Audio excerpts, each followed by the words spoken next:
Here's what's coming up on your horizon. Well, recent rains around the state are certainly a welcome, if only a temporary relief of what's been an ongoing drought. But they could also be a double-edged sword. We'll tell you why Oklahoma firefighters are bracing for another season of wildfires. Now, if we do go into a dry period, those fuels will dry out, which will be made available for ignition. We look at what it takes to be a firefighter in Oklahoma at some of the state's top firefighter training academies. It's always easy to be an armchair quarterback, but what you do is you have to train for something that you could possibly encounter. And our Andy Barth catches up with the group working with some of our four-legged victims of recent storms. Stay with us for Oklahoma Horizon. Oklahoma Horizon is made possible by the Oklahoma Department of Career and Technology Education. Oklahoma's investment in career tech provides more than nationally recognized technology education and training. It produces solid financial returns for the state's economic future. Oklahoma Career Tech, elevating our economy. And the Oklahoma Department of Agriculture, Food, and Forestry, helping good people grow good things. And now, from the Career Tech Studios in Stillwater, here's your host, Rob McClendon. Hello everyone, thanks for joining us here on Horizon. Well, it's been a rough couple of years for Oklahoma's rural firefighters, and this year may not be much better. Despite recent rains, vegetation will quickly dry out if temperatures and winds come close to the record highs of the past 2 years. And that can mean another summer of wildfire. Joining me now is our Keela Kellen. Well, Rob, even though this fire season may shape up to look like last year, firefighters across the state are better prepared than ever and are taking more preventative actions to protect families and homes. Fire season can be a busy time of year for rural fire departments. Last year was a little different than most seasons. We didn't get a lot of rain like you talked about. We were in the drought, which in turn puts us into the wildfire season almost year-round. Jason Miller is the fire chief in Luther and says last year is a year that he will never forget. Without that rain, grasses stay super dry. If your humidities are real low, winds are up, and then the heat, that takes a toll on those firefighters when they're out there fighting those fires as well. So last year was a little bit different than most years in the past. And last year's record-setting drought made volunteers all that more important. This year, as in years past, departments all across the state, paid, combination, and volunteer, all ramping up, getting ready for the wildland season. John Hansen is the chief of firefighter training and says the importance of volunteers should not be overlooked. Around 75 to 80% of all firefighters in the great state of Oklahoma are volunteer. So the numbers are greater, but it's the same exact job that we're doing. It's just a difference in the big city, the folks having a full-time situation versus the part-time situation in the rural areas. Most volunteer departments don't fight the volume of structure fires that the metropolitan area departments do. And then most metropolitan departments don't fight the wildland fires that the rural volunteer fire departments do. So there's a happy mix there. Paid firefighters can learn a lot from our volunteers in that wildland situation, and certainly our volunteers can learn from our paid firefighters on the structural side. A harmonious mix that continues to be the reason why our fire service works so well. I can't stress enough the importance of all fire, the Oklahoma Fire Service. And our men and women in the volunteer fire service should be commended for doing that thing. They get up in the middle of the night out of their own bed and come to you when you're having your very worst time. So it's a great mix. Our paid combination and volunteer fire departments, all of our departments in the state, our state's getting a pretty good bang for the buck. Firefighters are encouraging residents and city leaders to take steps to reduce risk for when these wildfires ignite. They advise homeowners to create a 30 to 100-foot protective zone around their homes by taking simple steps such as removing any unhealthy vegetation, keeping lawns mowed, and to keep trees at least 30 feet away from homes. Now, something I alluded to at the beginning of the show, but we've had this significant amount of rainfall this spring. What will that mean this summer in terms of wildfire, or what could it mean? Well, Rob, a wet early season really makes plants flourish and grow, which ultimately could cause more problems for firefighters when the summer months heat up and get really hot. So really it just depends on the weather, and that'll allow what to come. And as always, I guess we'll just wait and see what Mother Nature has in store for us. Thank you so much, Keila. You're welcome, Rob. All right. When we return, I'll talk to the state's top forester about a program that could save your home during a wildfire. You're watching Oklahoma Horizon, featuring some of the good things that are happening in the great state of Oklahoma. Well, even the best preparations can't keep wildfires at bay when Oklahoma turns to a crispy brown. But what can help is what we do around our homes. Earlier, I visited with State Forester George Geisler about Oklahoma's FireWise program. Well, George, it seems as if the past couple of years have been particularly difficult for firefighters, especially with wildland fires. Well, they have. I mean, 2011 and 2012 are 2 years that are really going to go down in at least Oklahoma Forestry's memory. In 2011, we were in 41 counties, which for us, we typically serve about 15 counties on the eastern side. Having to travel to 41 kept our crews busy all the way to Beckham County. In 2012, we were in 42 counties. The first year we were at about 135 to 150,000 acres burned. This past season, which was 2012, we're around 186,000 acres, almost 190,000 acres. So we had a lot of firefighters that were on the road for weeks at a time and driving a lot of mileage. And I know that our own crews were just a small representation of what we have with all the rural fire departments and metro fire departments across the state. What can a homeowner do to kind of decrease the danger of wildfire? Well, within the FireWise program, there's a lot of things that a homeowner can do, but it really boils down to personal responsibility. Of Oklahoma being a fire ecology, in other words, wildfire is going to be here.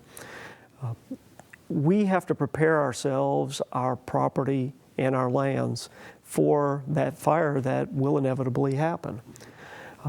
It can be simple things. And if you're living in a home where you have a yard, it's making sure your bushes are trimmed and that they're of the right type. It could be mowing your grass and keeping it low. If you look at what your house has, anything that is going to catch an ember, and it's not the flaming front that is going to get your house, it will be the small blowing embers.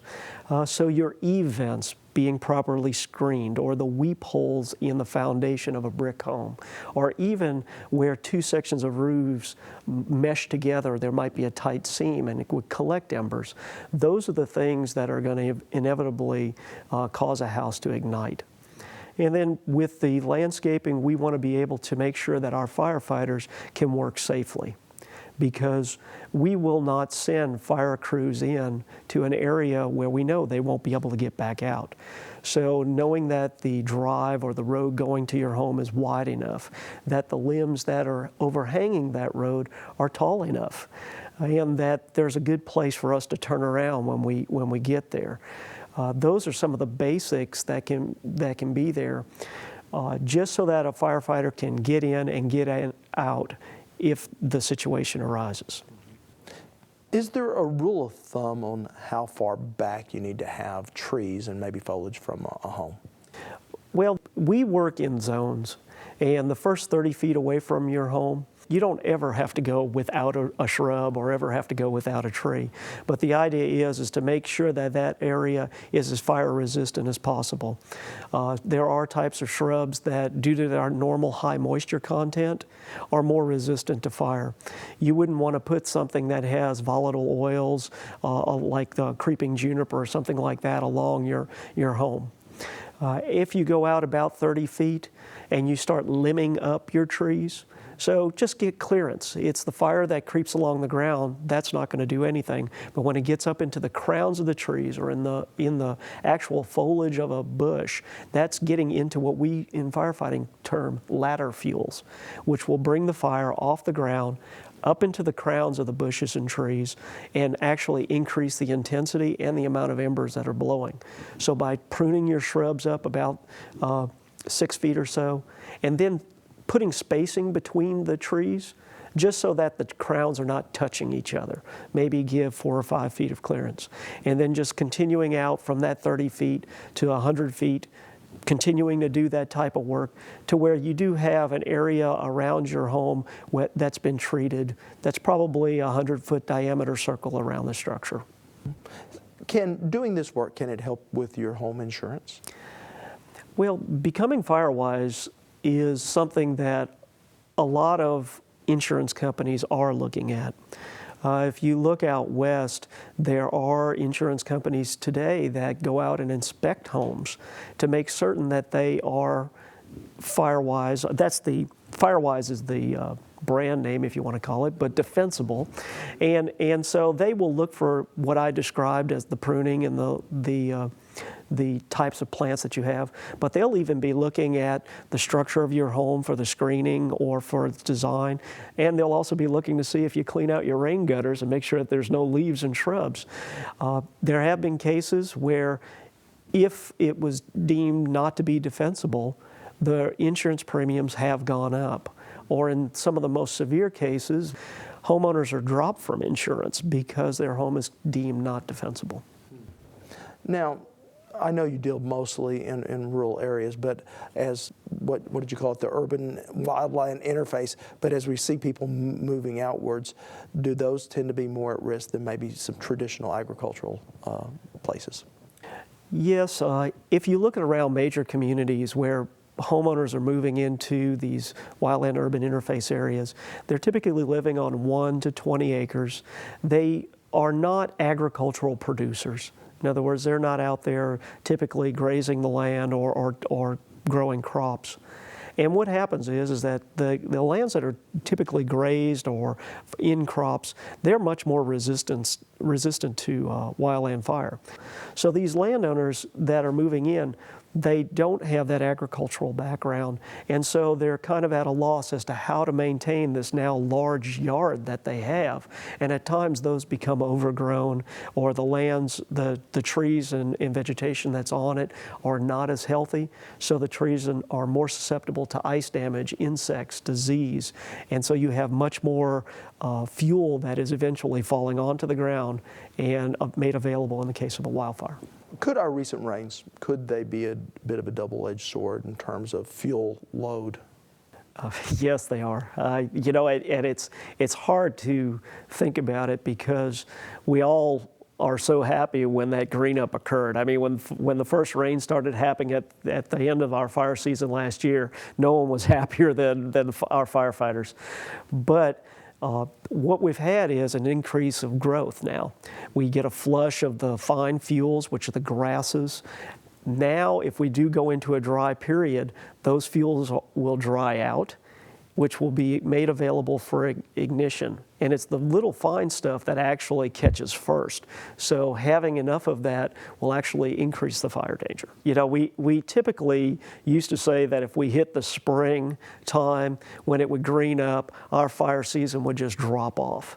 And while this year we've actually gotten the rains, the past 2 years we've been in a kind of a continuous fire season. And the only thing that did stop it were the small showers that would come in, but we never were breaking that drought cycle that we really needed, because at one point during the summer of 2012, the average tree that was lying on the ground out there was actually drier than what most people burn as firewood in their fireplace.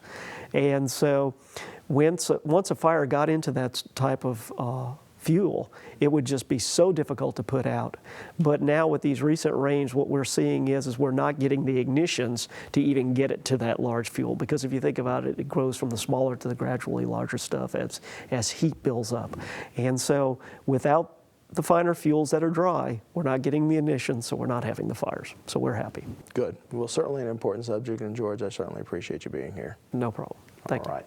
Now, if you'd like to learn more about the FireWise program, we do have a link to that entire website on our website at okhorizon.com. Still to come on Oklahoma Horizon, picking up the pieces for our four-legged friends. But first, inside the belly of the beast. Well, few professions are more dangerous than that of being a firefighter, which is why adequate training is vital. In a team report, we look at what it takes to be an Oklahoma firefighter. Keith Smith starts us off in a classroom where the lessons can be the difference between life and death. Temperature 425. There's so much smoke you can barely see. It's so hot you can barely breathe. And then without warning, it's over. It's why firefighters like Dale Wenham watch out for the warning signs. Firefighters are wearing better protective equipment, but even still, we're getting problems with flashovers and burns. Learning when to get out in an emergency before the burning point.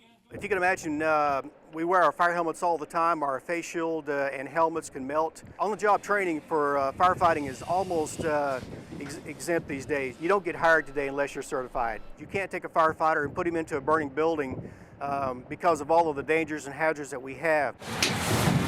Temperature 450, 475, temperature 500. Everyone, from the newest trainees to the most tested firefighting veterans, experience Great Plains Technology Center's fire training facilities. Lawton Fire Department comes down here, they do their agility test. This allows the cadets to become a part of that agility test and a part of the hiring program. Just ask the chief, Ron Pyle. If we're looking at hiring new firefighters and stuff, a lot of people are able to get some of this training beforehand and able to meet qualifications to come in as a firefighter. Learning life-saving lessons that work on so many levels. Multi-story, so we can have fires on different levels of the building. You can see the layering of the smoke columns and stuff. Moments cadets like Megan Axelson will never forget. It's insane. It's such a cool experience to be able to be in there and see the different stages of the fire. It can engulf the entire room in just a matter of minutes. Playing with fire, real life scenario, things we're going to run into as far as heat, smoke, actually locating victims. A bunch of fire, it just kind of like would come down and it'd come at you kind of like a snake, and you just see it roll over. Planning and practicing and doing it over and over and over again. You can't be protected enough, but having the knowledge of the four indicators of a flashover prepares the firefighter, once again, is to how well to ventilate, know when to get out, and how to use nozzle tactics. To better understand what's going on, to know what to do, how to handle the situation, so when it happens, you can handle it better. Getting them certified, getting them jobs, and certainly preparing them for the future. A valuable lesson that could one day save a life in Lawton. This is keeping Lawton safe, that's right. I'm Elisa Hines at Pontotoc Tech Center in Ada, Oklahoma. When the heat is on, you want the person saving your house to know what they're doing. There's nothing worse than getting on a scene and not knowing what to do. First person at least get through the first. Jay Wood is an Oklahoma City firefighter and a fire academy instructor at Pontotoc Tech Center in Ada. We're saying there's fire in that room. And says they train using real-life scenarios. It's always easy to be an armchair quarterback, but what you do is you have to train for something that you could possibly encounter, because those scenarios do come up. Because in the fire service, you don't know what's going to happen from day to day. Every day is different. Every scenario is different. So you have to be able to adapt and at least have done a scenario before you actually have to perform it. And according to Superintendent Greg Pierce, there's big demand for skill-based learning. Not only for like our fire academy, but also for doing training for the rural fire departments. Many of them are volunteer fire departments, and we do a lot of training. Benny Cope is the fire coordinator at Pontotoc and says they are one of 9 regional fire training centers located around the state. It provides an avenue for area students and area firefighters to train locally without having to go to Stillwater or go to some other facility that's far away. And to Ada Fire Chief Marion Harris, that's extremely valuable. It saves our department and other departments in the state a lot of funding, and they can allow that funding to stretch and to receive more training on down the line. So it saves the firefighters time, and it saves the department's money. It can also save a firefighter's life. Underneath the collapse. Very, very important, because these guys, what we're trying to get them to understand is the discipline in the process. When you're on scene, when you're inside of a structure and you can't see, as you noticed in here, we can pull your mask off and you can call it good. And on real scene, you can't. There's a real possibility of getting lost. There's a real possibility of you getting hurt. And we just got to understand that even the little things that they consider monotonous or kind of silly, that's a discipline. It's important because discipline's a very big part of the fire service. You have got to be disciplined in everything you do so you can go home, your partners can go home, and you can serve your public better. Logan Lynch is a student in the program and says his training will help him work in a metro fire department.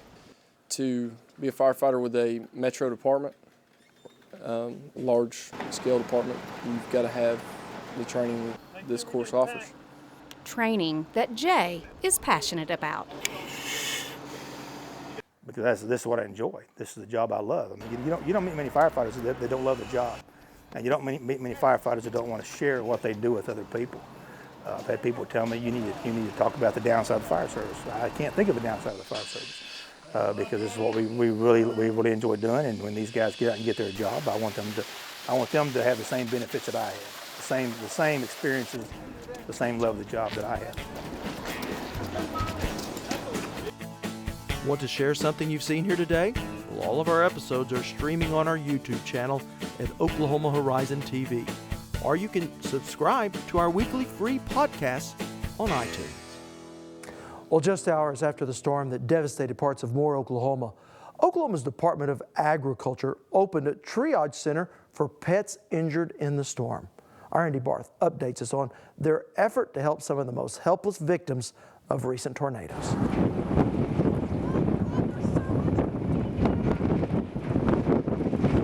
The tornadoes of May 2013 ravaged America's heartland, leaving many dead and thousands homeless.